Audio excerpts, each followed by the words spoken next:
It has rightly been said that revelation and worship are the foundation of everything.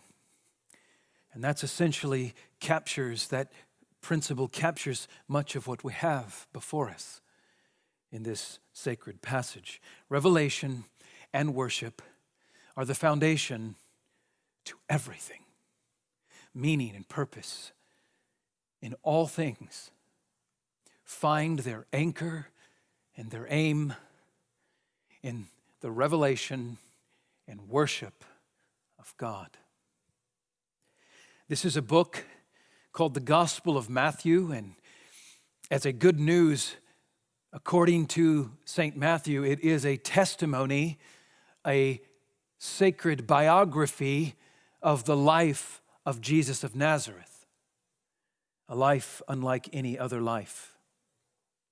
And what we find today is we see him and his disciples in a most unique situation. It is an account of numinous proportions. It is profoundly holy, altogether other, mysterious. It is an encounter that is clearly supernatural, and with a purpose and point to it that is significant for us today. It is no wonder that this sacred scene is one of universal fame, but I ask that we would give careful attention and almost have to unlearn some things we have come to think about this passage and learn what God reveals about it. If I could give you one thing about it, it is a high point in the revelation of who Jesus is. Up to this point, he has come, he has taught, and he has performed miracles so that his words and his works authenticate his person, his mission. He has come to his own Israel, and his own people have not received him. They rejected him. And so he goes through this period of rejection, and he begins to proclaim to his disciples that he will be rejected. He begins to then teach in parables because they are the hardness of the people's heart. And now we have seen 2 episodes of unbelief, rejection in Nazareth, Herod, and now 2 episodes of belief, feeding 5,000 people, and here, Jesus walking on water. It's an extraordinary high point of revelation. Jesus has been revealing the secrets of the kingdom to his disciples, and now he most intentionally is revealing secrets of the King. And in ways that are not anticipated, in ways that are not prophesied, in ways that no one expected. Jesus is more than the Messiah. He is more than the servant of God. Jesus is God. And that is really what is happening. In the wake of the parables, as he explains, there will be the same word will be responded to variously. As he explains, it will come to the world in contemptibly small fashion. As he explains that the treasure that is so pathetically small at the beginning is so great, that this king himself is so great, its immeasurable value is portrayed. But only those who are granted the secrets, to know the secrets of the kingdom, will know the value of the king. He has explained these things in parables. And right out of the gate, Nazareth rejects him. Right out of the gate, the so-called king of Israel, Herod Antipas, destroys, he murders John the Baptist in a recall, a flashback memory. And then Jesus turns his attention to reveal that he is more than Messiah. He is more than just a political king. He is more than just a ruler like Herod. He is more than just a prophet like John. He's more than one who has come to simply feed people or heal them. He's more than one to just tell them words of God. He, in his very person, embodies God. A theophany is a visual manifestation of God Theos, God. Phany, the idea of light and revelation. A theophany is a visible revelation of God. And I submit to you that this passage in a unique form is a theophany in Jesus. It is Christ's theophany. It is Jesus revealing himself uniquely as God. After all, did Matthew already tell the reader all the way back in chapter 1, verse 23, that this child shall be named Immanuel, God with us? I dare say this is the unforgettable revelation of Immanuel as he rides on the storm. The key here that we need to understand and realize is that extraordinary claims require extraordinary confirmation, and Jesus has made some extraordinary claims. And what he is doing here is demonstrating, playing out, and displaying extraordinary confirmation to these claims. It is not a parable or an allegory. Many treat this passage as little more than an acted parable, as though it's there designed entirely, the whole scene is purposed to be a symbol for the church today. In fact, many treat it as just another object lesson for us to learn how to live a better life. That's not what this is for. Some have taken it throughout church history and said, oh, the boat equals the church, and the stormy sea equals a hostile world, and Jesus coming on the sea is like every one of us who simply believe have Jesus come to the church to comfort her in the middle of her storm. My plea is to allow the text to speak for itself.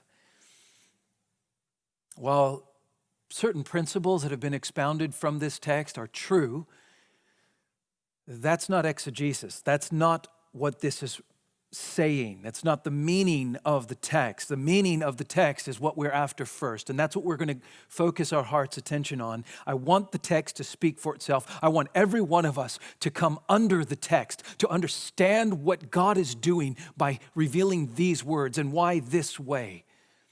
What is this encounter teaching us primarily?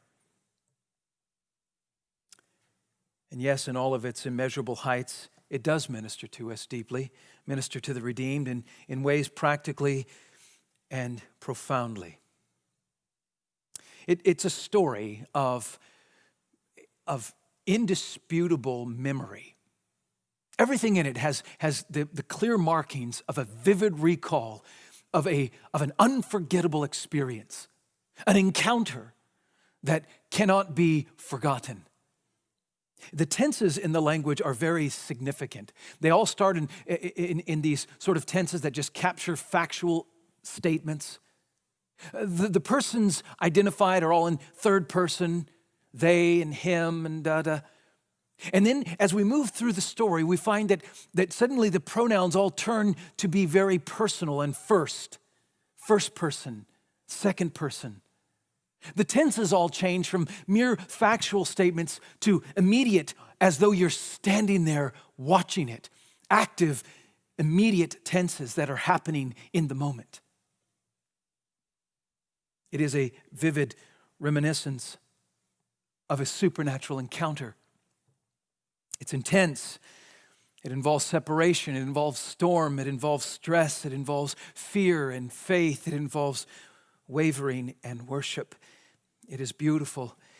One last thing I want to do is simply declare to you the thesis of this whole. The unit here, the thesis is this, that this is Christ's theophany. He is revealing himself as God, and that has profound implications for you and me in life, yes, but let's first see how this reveals Christ as God. One of the things that I find difficult as people try to comment on these verses is sometimes they miss the forest for the trees. In isolation, perhaps most of the arguments presented here in isolation could be explained by some other explanation. But when they are put together, when the force of them are united arm in arm, when they are all in the same intense encounter, when they are all mounted up together, it is undeniable that these arguments, that these particular intimations are undeniable.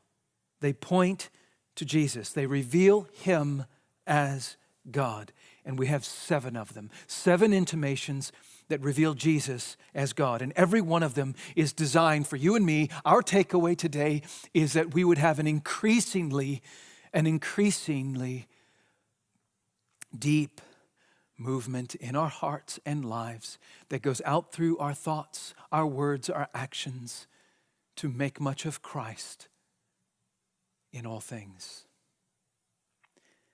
Let's start at the top. Number 1 is that Jesus walks on water. This is obvious. Let's take a look at the top. Verse 22, immediately, and take note of that because we're going to come back to it. Immediately, he made the disciples get into the boat and go before him to the other side while he dismissed the crowds. Now, this idea of made them is a strong verb. It means to compel them. He compelled them. He prevailed upon them. It could be legitimately translated. He prevailed upon his disciples. And why? Why did he make them? And immediately so. Why did he make them get in the boat, compel them to get in there, and go away? Well, clearly, verse 23 tells us so he could pray in isolation, so he can pray alone, him and the Father. We also know from Mark's account that he did this for rest. Mark tells us that there were many people coming and going, and they had no leisure even to eat, as though Jesus here is feeding thousands of people and has no time even for himself to take a bite. So that's one reason, is to pray. Another reason is for rest. But there's another reason that Matthew, I think, wants us to see, and that's because, well, he commands them to do this immediately because he's in control. Jesus directs the events. I think that's important because in John tells us in this episode that after he fed the 5,000, that, and let me just read it to you, John 6:15, perceiving that they were about to come and to take him by force, to make him king. Do you hear that? To make him king. Jesus withdrew again to the mountain by himself. So right there tells us, after he fed them, the people wanted to come and make him king. There's a political motivation here.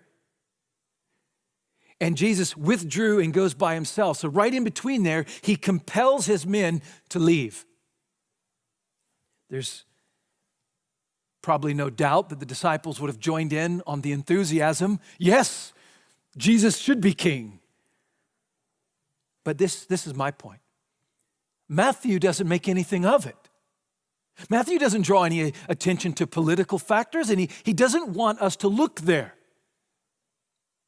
He keeps that in the shadows, and he spotlights this. Jesus is in control. Immediately, he feeds thousands of people by miracle and commands his men to leave. He's in control, and what's going to happen is under his control. So it says in verse 23, and after he had dismissed the crowds, he went up on the mountain by himself to pray. When evening came, he was there alone. The grammar indicates the purpose for him doing this was to pray, and that's important. What did he pray about? We don't know. God is pleased to not tell us. Maybe he prayed about the crowds. All those people he just healed, all the people who just came to take food. In John's account, he tells us how he also taught them about how he's the bread of life. And maybe he's praying for their salvation, for their understanding of who he really is. Maybe he's praying intercession for his disciples because he knows what he's doing and he just sent them away into what will be a storm. Maybe he's praying like in Gethsemane, where he is anticipating, his face is set like flint to Jerusalem, and he is going to go there. He's on the last year of his ministry, and everything now is like dominoes. It is working directly toward the cross. He is increasingly illuminating the path, and he's revealing himself as truly the Messiah, but more than that, and most unthinkable, the one who will die in the place of his people. Maybe he's praying over these things. One thing we can know for sure is that the attention is quickly directed here in the text to the chief concern. Look at it, verse 24. But the boat by this time was long away from the land, beaten by the waves, for the wind was against them. By this time is important because verse 25 tells us that this was in the fourth watch of the night. That's by Roman counting. The fourth watch of the night was between 3 a.m. and 6 a.m. If he finished feeding the 5,000, and because they had to travel miles back home and go miles out of the way to go over a ford to cross the Jordan, many people there needing security and being in their homes, clearly he wouldn't have dismissed them in the dark. It would have been before the dark. This is springtime, we know from Mark's account. The grass is green. It's also just before Passover. We know that from John. So all of these things put together, the time of day, he had to dismiss them well before 9 o'clock, 8 o'clock maybe. If this is between 3 and 6 a.m., Jesus has been praying between 6 and 9 hours. The men were sent to go across the river back to the other side of Bethsaida, where Jesus would simply meet them there. In other words, boys, we're in Gentile territory. It's a desolate area. There's nothing here. It's not safe for you to stay here. I'm going to go up on the mountain and pray. You head back over near the hometown of Bethsaida, and I'll meet you there. Go back to the other side that way. 9 hours maybe, 6 to 9 hours, and they're not there yet. This would have only been a couple-mile trek for them, a very easy little sort of diagonal route for them on the water. Why? Well, it says because they were beaten by the waves. They were a long way out from land. Many stadia in the Greek, which literally means a few miles. They were miles off track. The wind had come and waves had raised and had beaten them hostilely away from their route. Beaten by the waves. Again, a strong word used here. It's used only a few times, and the word literally means tormented. It's used often of demons tormenting those who are oppressed by them. In Matthew 8:6, that's how it's used, fearfully tortured. So the waves here are pictured as harassing the disciples. It says plainly, for the wind was against them. The wind was against them. And against here sort of hints, doesn't it? Figuratively, as though against them, as though being hostile to them, as though specifically powerful, a force that's opposing them. Well, the Sea of Galilee is 628 feet below sea level. 628 feet below sea level. And the Golan Heights to the east are high. And on the other side, the east side of the Golan Heights is desert land. So you have strong winds once the sun goes down. The sun no longer heats the ground. So the ground cools quickly, but the water doesn't cool as quickly. Heat penetrates in the day, the water and the land equally, but the water absorbs more of that heat. And so throughout the night, it releases that heat slowly.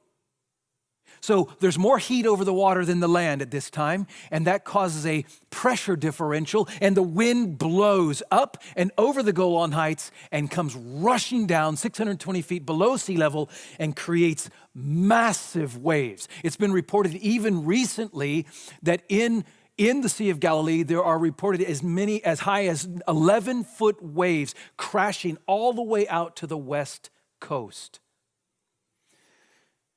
In fact, Thompson's Land in the book, he reports this: I have seen the face of the lake like a huge boiling cauldron. The wind howled down the valleys from the northeast and east with such fury that no efforts of rowers could have brought a boat to the shore at any point along the coast. He's seen it with his own eyes. He goes on to describe how on one occasion a team of them pitched their tents on the shore and remained for 3 days and nights exposed to the tremendous wind.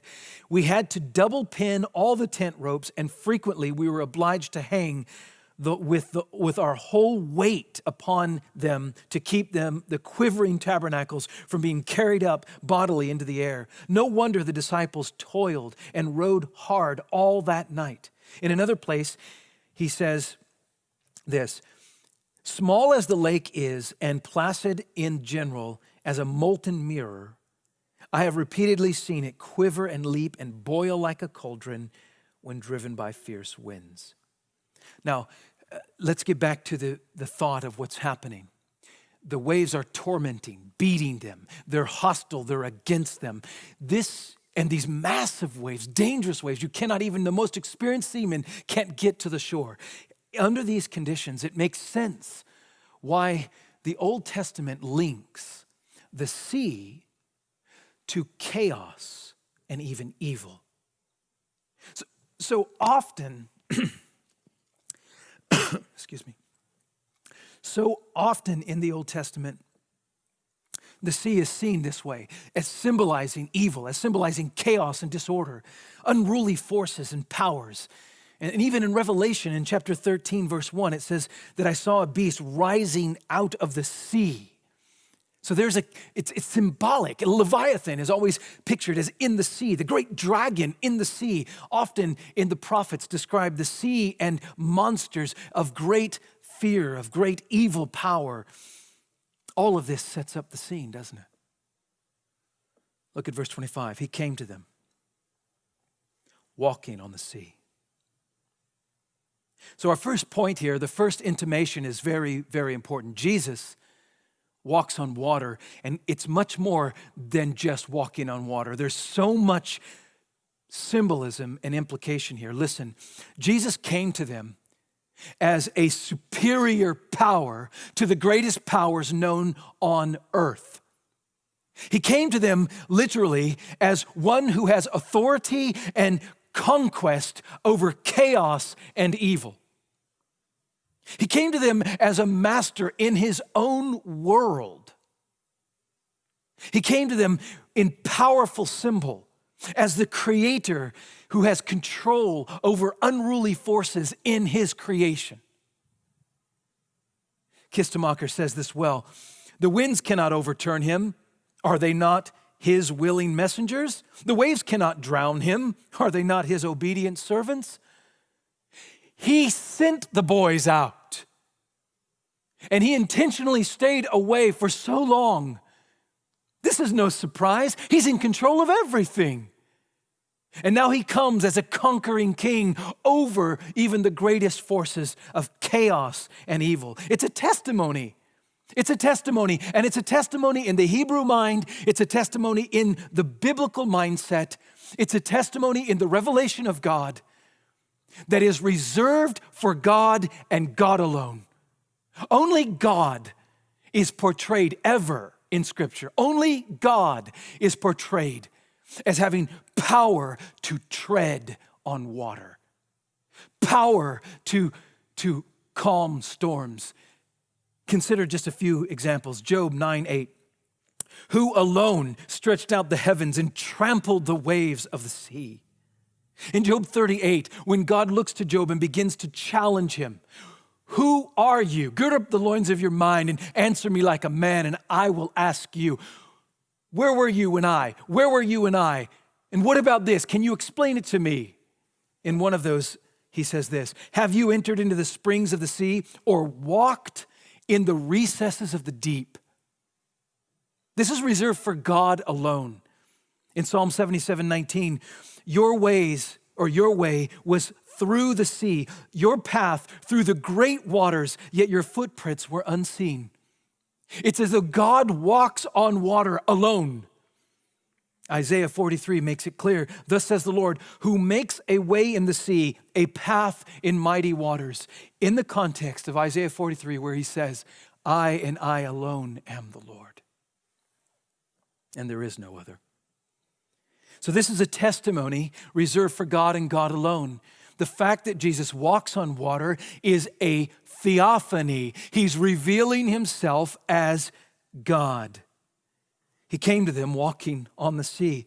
It's said that the Egyptians held that walking on water was an emblem of the impossible.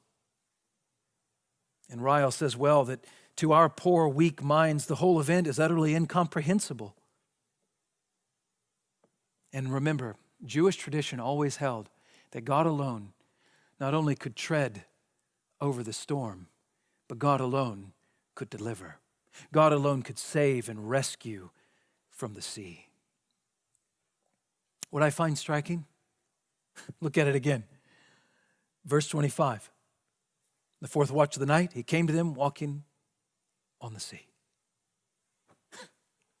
Matthew sees no need to explain or even comment on this miracle. So remarkable as it is, no need to describe it. It's not a prophecy fulfilled. It's something altogether magnificently, majestically new.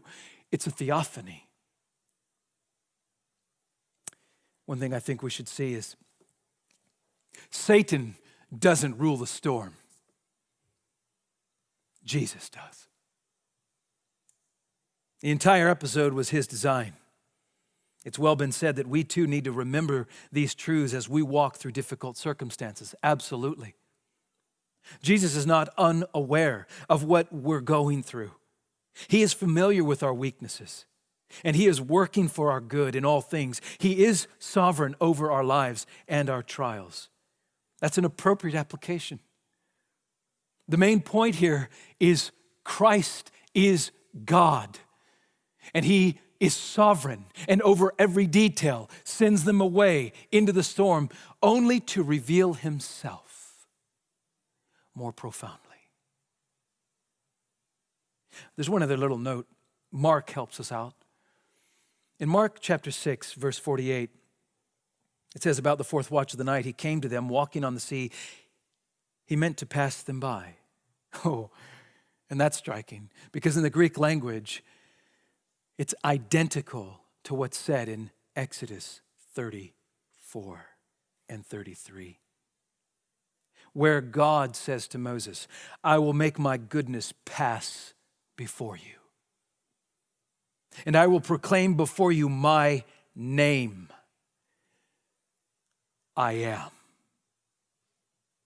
And I will be gracious to whom I will be gracious, and I will show mercy on whom I show mercy. In chapter 34, verse 6, the Lord says, or the narrative says, the Lord passed before, same words, he passed before him and proclaimed, Yahweh, Yahweh, that which is the I am, a God merciful and gracious, slow to anger and abounding in steadfast love and faithfulness. So God's glory passed by Moses with the same exact words as what Mark says happened right here. That Jesus came on the storm and passed by. It is to say not that he couldn't see them or was going past them, but rather was revealing something to them. And what was he revealing? Well, in both Exodus 33 and 4, it is revealing the I am.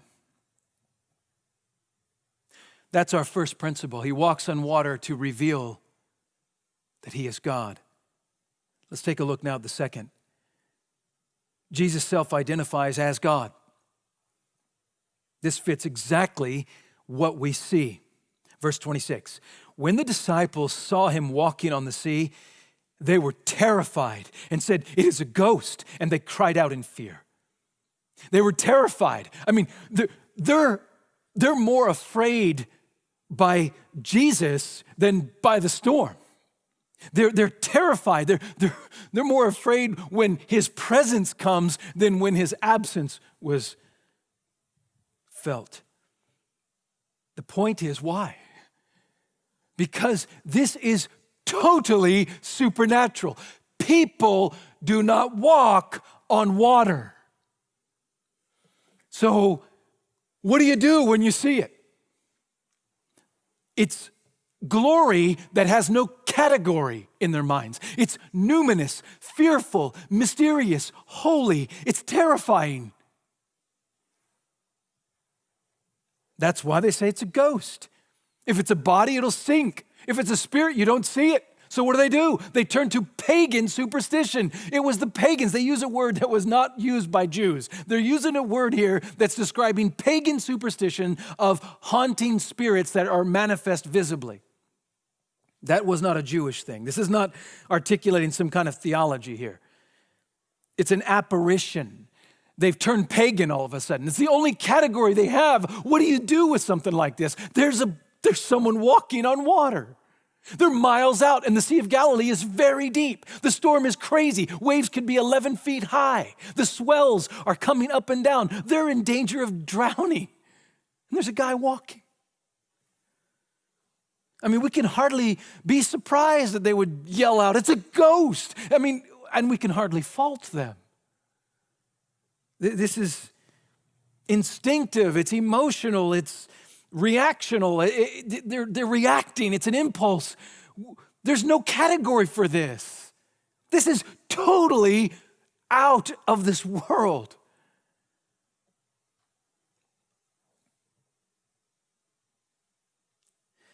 You know, all the reasons we just gave about remembering how only God walks on storms, treads the storms.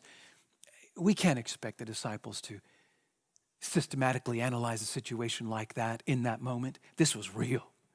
I mean, they're soaked. They've been out there, maybe their muscles are tense and their hands are probably blistered and sore. They're so exhausted. 9 hours pulling ropes, pulling things back, trying to row. They've been struggling against wind and waves, in danger of their life, without Jesus for hours and hours and hours. They are so exhausted, and they respond like you and I would respond.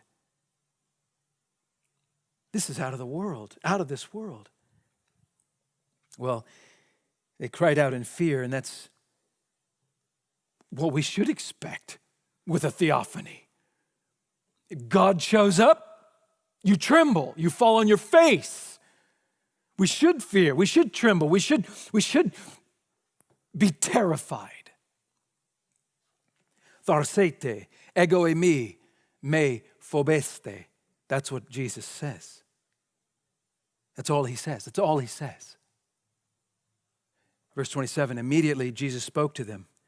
And that's all he said. Tharsete, take heart, take courage. It's positive. Me means do not, actively stop doing. Phoba, you hear phobia, you hear fear. Stop fearing. But on what basis? What basis should we take courage and stop fearing? Understanding what they see. That's the basis. Understanding what they see. It's a theophany. A theophany is a visible manifestation of God. There is no disappointment in Jesus' tone. Take heart. Stop fearing. Because I'm doing something. I'm revealing something. There's no disappointment like, I can't believe you thought I was a ghost. There's no disappointment here. Why? Because fear is entirely appropriate in the face of theophany. Instead, the tone that comes across is something even more striking. You see, Jesus could have calmed the storm like he did. Remember in chapter 8? We've been here before. Jesus, though, that time was asleep in the hall of the boat. And the disciples were terrified. They thought they were going to lose their life, and woke Jesus up, and he calmed the storm. Well, here what we find is that he could have calmed it. In fact, he will, but not yet. In fact, he could have prevented the storm. In fact, he didn't even have to send them away into the water. But all of these things he has done. Why? Because he is pleased to reveal himself in this way. In a way that would mean more and have a more lasting impression, a deeper grip on their daily thought life than if he revealed himself any other way. This is how he reveals. He reveals an overwhelming stride. And what does he reveal? Take heart. Stop fearing. These are the two bookends. But what's the content? What's in the middle?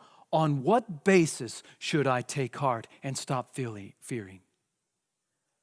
Ego eimi. That's all he says.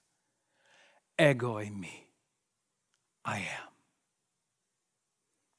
Now, I know that many have argued that this should really be taken as meaning nothing more than a self-identification, saying, it's me, it is I. Well, what is the situational use of that phrase, ego eimi? What function do these words have here? Let's think about it. Was Jesus not seeking to comfort and assure his disciples that all is well? Was he not trying to convey to them that he has everything under control and that he has come to save them, to rescue them and deliver them from danger? Is not that his intention when he says, take heart, stop fearing? And on what basis then does ego eimi do that? I mean, think with me on this. He's telling them they're safe. Why? Because it is I, as though to say, don't worry, it's only me. It's not a ghost, it's only me. And then they compute, oh, that makes perfect sense. It's only Jesus walking on water. It's insanity. How exactly is this argument that it's just self-identification? It's only me. It's not a ghost. How does that help? Unless that only me points to something more than a man. I mean, if it was James on the water, or Peter or Simon or Andrew, and they said, oh, don't worry, it's only me, that wouldn't comfort anyone. How in the world are you doing this? And not only that, do you remember the men just witnessed Jesus healing everybody, thousands of people, and feeding thousands of people by miracle? They're miles in the ocean. It's dark. They are so exhausted, and he's treading the storm. And he says, ego eimi. Even self-identification would do little to soften his claim to deity here. Take heart and do not be afraid are based on the fact that he embodies the person and the presence of God. It is realization of this fact that is the only explanation that makes sense of his own exhortation. Take heart, I am. Stop fearing, I am. As Carson points out, even if it was not fully understood by them at this time, this decisive self-disclosure of deity would be brought to mind after the resurrection. They would remember. He said that. The text literally says, I am. It doesn't say, it is me. It literally says, I am.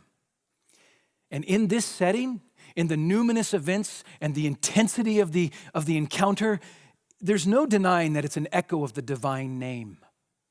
This divine name, the I am who I am, that spoke out of a burning bush to Moses when he said, who are you? What shall I tell the people who sent me? I am who I am.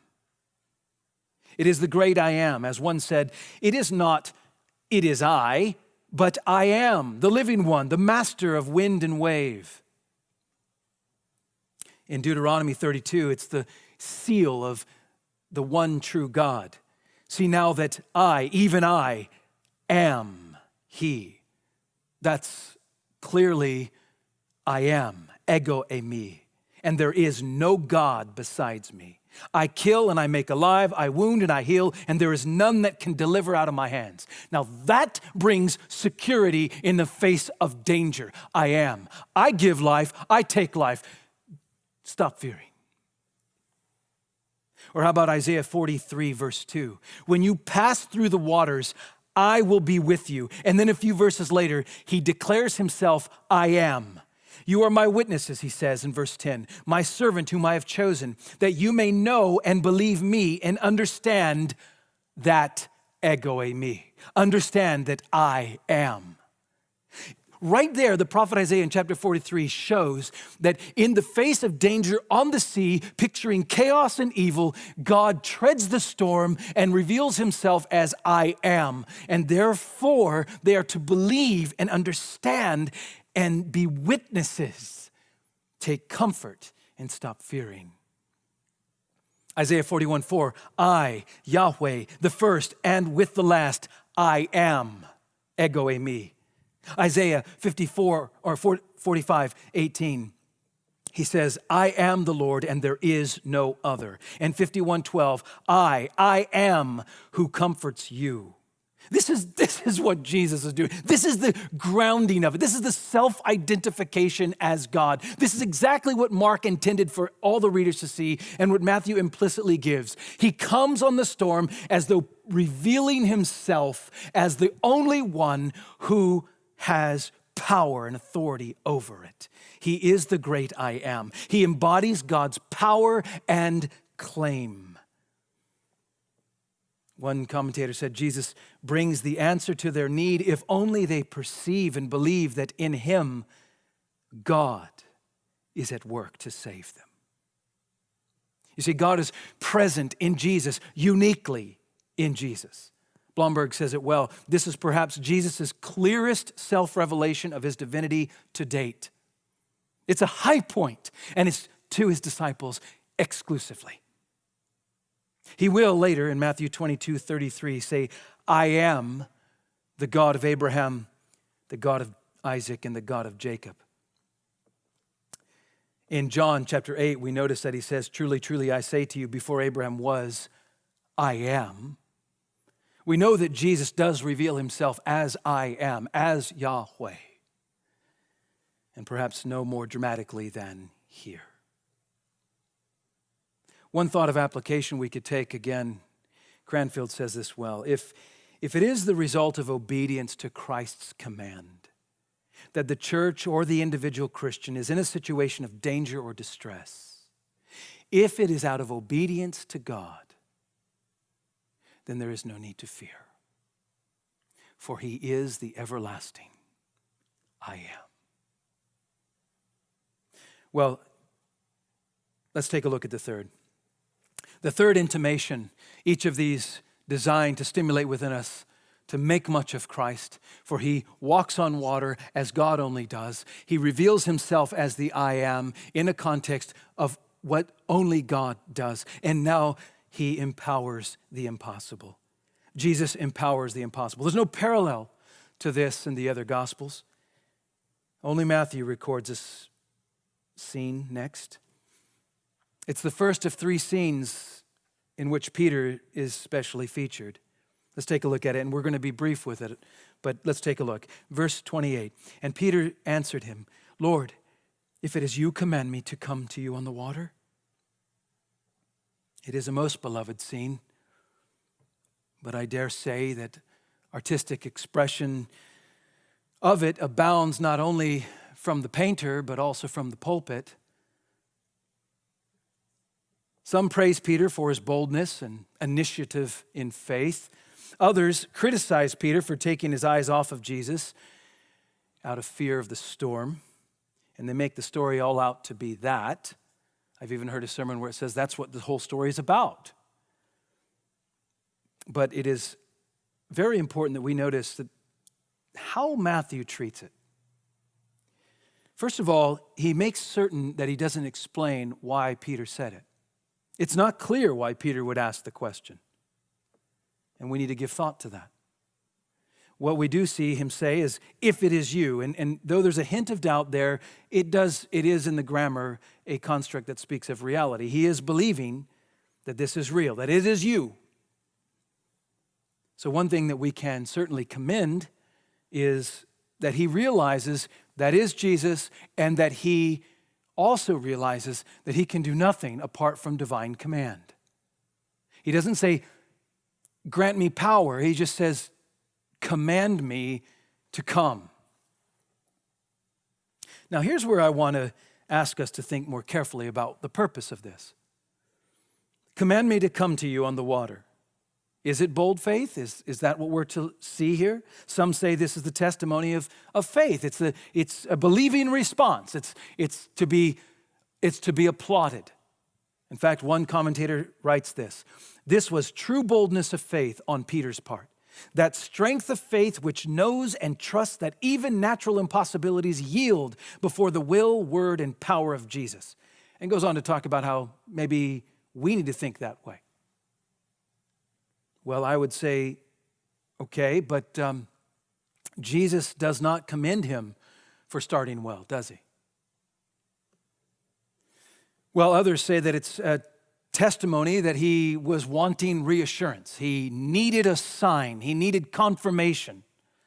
He's looking for confirmation as Jesus says this, he believes it, but he needs confirmation. And it's also said that the other disciples did better than Peter because they simply believed by word, whereas Peter needed a sign like the Jews. Well, I don't quite think that's the point, because then so did it fail? There's no resolve to that kind of a purpose. Is that too close to testing God? Like Matthew 4, where Satan says, turn these stones into bread? I don't think that's the purpose. I don't think the idea here is seeking for a sign, testifying to the reality of what Jesus is claiming. So is it what most commentators say? It's just the imprudence and impulse of rash thinking. It's a rash request to do what Jesus is doing. Maybe because the disciples just participated in the miracle of feeding thousands of people, maybe he wants to just participate in the miracle. It's kind of odd, because the miracle is Jesus coming to them, not going away from them. He goes here, Peter, from terrified to wanting in on a miracle. That could be. Spurgeon says this: what did Peter want with walking on the waters? His name might have suggested that he, like a stone, would have gone to the bottom. I love his way. It was an imprudent request. It was the swing of the pendulum in Peter from despair to an injudicious venturing. Calvin says it was a wish not well considered that burst into flames. There's a bit of self-confidence in Peter when he makes this request. To want to walk on water has been said to want to do what only God can do, and that's presumptuous. Might be. It is, certainly.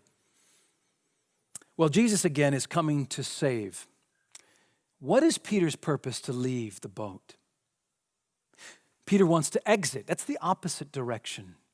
And what exactly will this accomplish? What about the others in the boat? Is he going to abandon them? What's the function of this scene? Well, one writer says this: the Bible never condemns believers for risking great things for God. Commending Peter, saying, no, he's risking great things for God. He's the leader of the disciples. He's giving us an example. We should all have that kind of an example, a bold faith that gets up and takes great risks for God. Well, my question is, great risks for God? The great risk part I understand in this scene, but for God, I don't understand in this scene. There's no for God here. He's not in any way serving his fellow brethren. He's not bearing witness to Christ outwardly. This seems to be very much focused on Peter. Well, one more consideration. Some have said that he's seeking escape, that they're perishing, and he wants out of a perishing boat. And it's sort of the echo of Matthew 11:28. Come to me. As Jesus says, come to me, all you who labor and are heavy laden, and I will give you rest. It might be, but I think that, again, Peter being an experienced fisherman, a seaman, I'm not quite sure that he would request it this way. So let's take a look. Verse 29. Jesus said, come. So Peter got out of the boat and walked on the water and came to Jesus. And Ryle, I think, captures the point. To walk on the sea himself was a mighty miracle, but to enable a poor, weak disciple to do the same was a mightier miracle. That's the key. What we have here is that Jesus empowers the impossible. This isn't a prescription for us to follow Peter's example. This is simply purposed to reveal Jesus.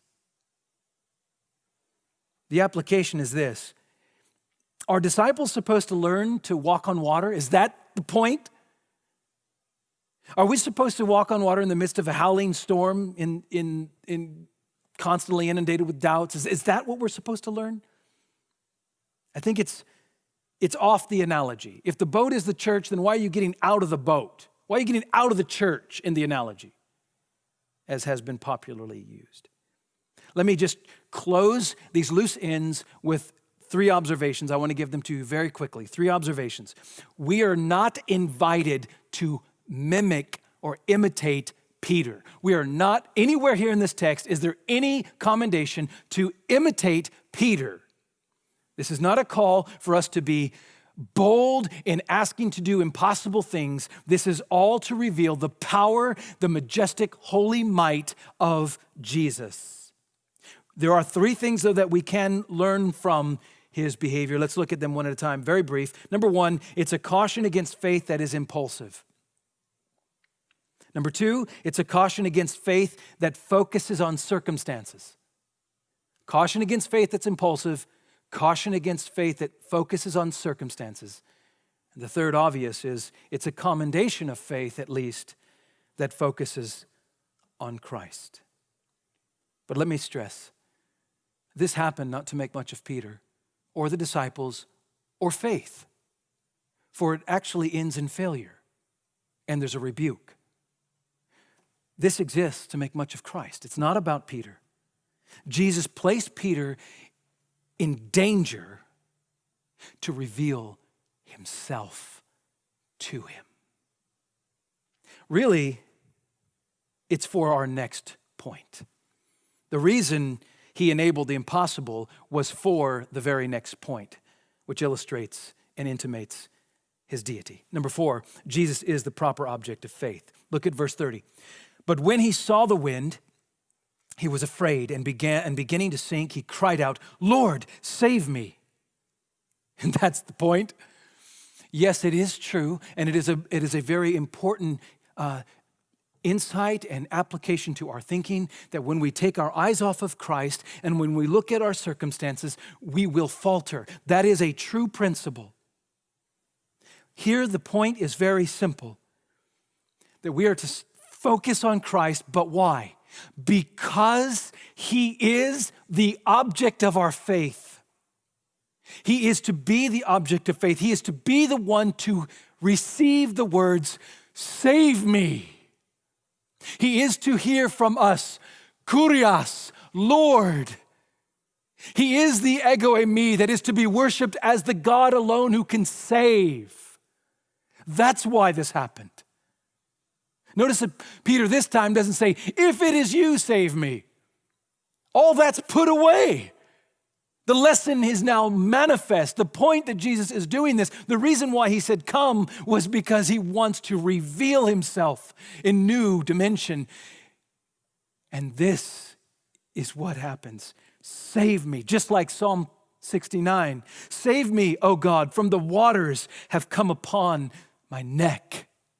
Or Psalm 144:7, stretch out your hand from on high and rescue me and deliver me from the many waters. This too testifies and intimates that Jesus is the one true living God. come in human flesh. So verse 31, Jesus immediately reached out his hand and took hold of him, saying, "O you of little faith, why did you doubt?" Here, the tenses all shift. The pronouns all shift. It's all very intimate and personal. It's vivid before our eyes unfolding. And the point that he's making is simple. He calls him, "You man of little faith." Why would he say that? It's the only place, by the way, that that word is used for individuals. Only place. Everywhere else is for groups of people. Only to Peter does he say this to an individual. And the point is, why did you doubt? Distazo. Why did you waver? Why did you literally have two minds? This word describes the idea of trying to go down two different paths at the same time. Why did you do that? Why did you straddle here? And what is he asking? Is he saying, Peter, why didn't you have confidence you could do this? Not at all. His whole point is, why did you not trust me? And it might even echo all the way back to his first request to get out of the boat. The whole point is, why did you not trust in who I am? Instead, you were divided. You trusted me some, you wanted to go down that road. But you also had fear that maybe I'm not who I say I am and that you might perish, so you went down that road. That word doubt, by the way, is only used one other time in the whole New Testament, that same word that's used here. And it's used, and I'll look at it in a moment, in Matthew 28. We'll come right back to it, because now we're on our fifth point. The fifth intimation that Jesus is God, he reveals himself as Immanuel on the storm, is that Jesus receives worship. And this is absolutely staggering. I cannot stress it enough. I want to ask you this. Where now is the spotlight? Think about the narrative. Think about the drama. Here's Peter. This would not make for a good movie, because here's Peter on the storm, and he actually takes a few steps. He does the impossible, and he begins to sink, and Jesus grabs him, lifts him up, puts him in the boat, and rebukes him. And it's over. No more thought, no more talk, no reference ever back to it. It's just gone. In fact, none of the other gospel writers even mention it. Isn't that odd? Like, put on the shelf. It's not about Peter. The whole point is the spotlight's on Jesus. And what was this whole encounter for? Verse 32. When they got into the boat, the wind ceased. Hello. If this is not an echo from what happened in chapter 8, I don't know what is. They woke him up, he stood up, he said, "Peace be still," and the wind ceased. Same description. This time without a word. This is God who steps into a boat, doesn't stop the trial until he has accomplished his revelation, steps in the boat and manifests his power. The storm stops. It's the presence of God here. The presence of God is all that's needed. He doesn't even have to speak. Like Psalm 107, he made the storm be still and the waves of the sea were hushed without a word. So, verse 33, Matthew 14:33. And those in the boat worshiped him. Here's the key. Here's the key to understand what happened with Peter. The key is his request to walk on water. Here's how you answer it. There's no place for talking about it. There's no place for wondering. There's no place at all. No attention at all. All adoration, all attention is rushed along to focus on this scene that Peter and every one of the disciples is now flat on their faces before Jesus, standing in a boat who just walked miles on a storm. This is about the glory, the awe, the terror, the awesomeness of God in human flesh. And this same Jesus is the same yesterday, today, and forever. He's worshiped. Let me just John Stott says this well. Nobody can call himself a Christian who does not worship Jesus. To worship him, if he is not God, is idolatry. To withhold worship from him, if he is apostasy. You have no other choice Jesus does not afford you to treat him like a prophet only, or to treat him as one of many gods, or to treat him as one of many saviors. He is God to be worshiped as God, or you are not his. Here's the issue. They're falling down before a being who has just demonstrated supernatural powers and attributing to him the status of divinity. They are worshiping him. Proskuneo. They are prostrating themselves and ascribing to him glory and honor and trembling fear. And here's the application. Only when you realize who Jesus is, your life will change. Jesus didn't change. All the experience the disciples had with him didn't change. He never changed. But in this experience, in this encounter, they realized something deeper about him, and it transformed them. That's my prayer for every one of you. Might I just give one example here? I have so many worthy of a book, but let me just give you one example. To understand this word proskuneo, this idea of worship, people might say, oh, well, it's just bowing down. Doesn't necessarily mean deity. I beg to differ. Turn back with me briefly to Matthew 4. Look at this, Matthew 4, verse 8. Again, the devil took him, Jesus, to a high, very high mountain and showed him all the kingdoms of the world and their glory and said to him, all these things I will give you if you will fall down and what? Worship me. Same word. Now notice how Jesus does not respond. He does not say, well, you aren't some great being worthy of some worth to ascribe to you worth. No, instead, this is how Jesus responds. He emphatically insists on one thing, that no one can rightly receive worship but God. Look at verse 10, Matthew 4:10. Then Jesus said to him, begone, Satan, for it is written, you shall worship the Lord your God, and him alone only shall you serve. What does this teach us? Jesus has already demonstrated no one receives worship but God alone.